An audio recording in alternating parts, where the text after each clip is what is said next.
ಈಗಷ್ಟೇ ಬರ್ತಾ ಇರುವಂತಹ ಸುದ್ದಿ, ಬೆಂಗಳೂರಿನಲ್ಲಿ ನಡೆಯಲಿದೆ 2020ರ IPL.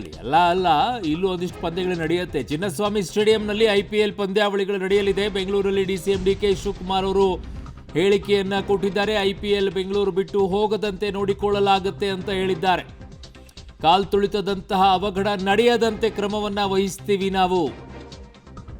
ಉಪಮುಖ್ಯಮಂತ್ರಿ ಆಗಿರುವಂತಹ DK ಶಿವಕುಮಾರ್ ಈಗ ಆಶ್ವಾಸನೆಯನ್ನ ಕೊಟ್ಟಿದ್ದಾರೆ. ಕಾಲ್ ತುಳಿತ ಬಳಿಕ ಪುಣೆಗೆ IPL ಶಿಫ್ಟ್ ಮಾಡಲು ನಡೆದಿತ್ತು ಚರ್ಚೆ.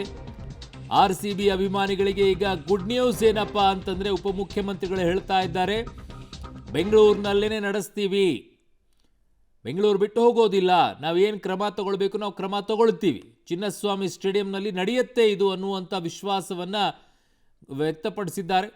ಆ ರೀತಿಯಲ್ಲಿ ನಾವು ಕ್ರಮವನ್ನು ತಗೊಳ್ತೀವಿ, ಯಾವುದೇ ರೀತಿಯಾದಂಥ ಅವಘಡಗಳು ನಡೆಯದಂತೆ ಎಚ್ಚರಿಕೆಯನ್ನು ವಹಿಸ್ತೀವಿ ಅನ್ನುವಂಥದ್ದನ್ನು ಈಗ ಮಾನ್ಯ ಉಪಮುಖ್ಯಮಂತ್ರಿ ಆಗಿರುವಂತಹ DK ಶಿವಕುಮಾರ್ ಅವರು ಆಶ್ವಾಸನೆಯನ್ನು ಕೊಟ್ಟಿದ್ದಾರೆ.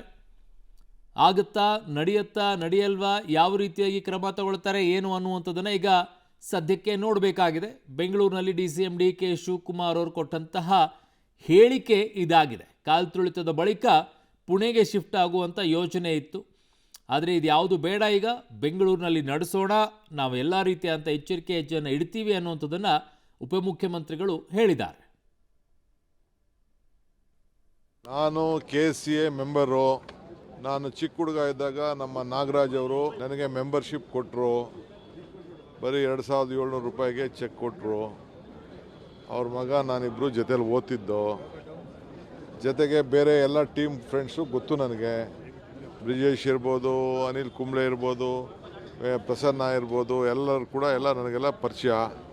ಸೊ ನನಗೇನು ಬೇಕು ಸೆಲೆಕ್ಟ್ ಮಾಡಿ ಮಿಕ್ಸ್ ಮಾಡಿ ನನಗೇನಿತ್ತೋ ಓಟನ್ನು ಹಾಕ್ಬಿಟ್ಟಿದ್ದೀನಿ.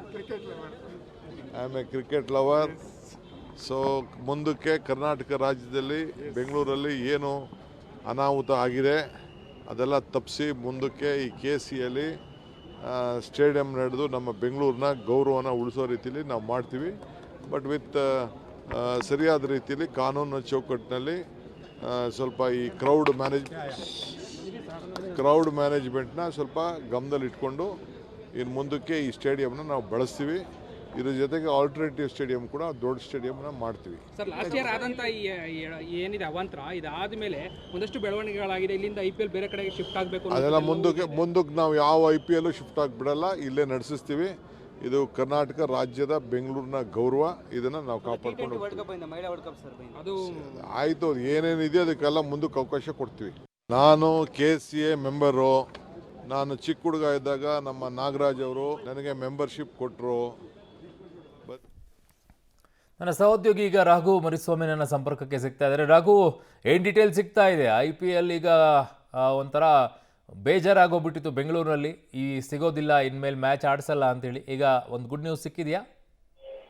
ಅರುಣ್, ಖಂಡಿತವಾಗಿಯೂ ಕೂಡ. ಯಾಕಂದ್ರೆ 2025ರ IPL ಪಂದ್ಯ ಆದ್ಮೇಲೆ ಯಾವಾಗ RCB ಕಪ್ ಅನ್ನ ಗೆಲ್ಲುತ್ತೆ, ಅದಾದ್ಮೇಲೆ ಸಂಭ್ರಮಾಚರಣೆ ವೇಳೆ ಆದಂತ ಅವಘಡ ಬಹಳ ದೊಡ್ಡ ಮಟ್ಟದ ಬೆಂಗಳೂರಿಗರಿಗೆ ಬೇಸರವನ್ನ ಉಂಟು ಮಾಡಿತ್ತು. ಅದಾದ್ಮೇಲೆ BCCI ಕೂಡ ಬೆಂಗಳೂರು ಸೇಫ್ ಅಲ್ಲ ಕ್ರಿಕೆಟ್ ಪಂದ್ಯಾವಳಿಗಳನ್ನ ನಡೆಸೋಕೆ ಎನ್ನುವಂತ ನಿಟ್ಟಿನಲ್ಲಿ ಒಂದಷ್ಟು ನಿರ್ಧಾರಗಳಿಗೆ ಬಂದಿತ್ತು.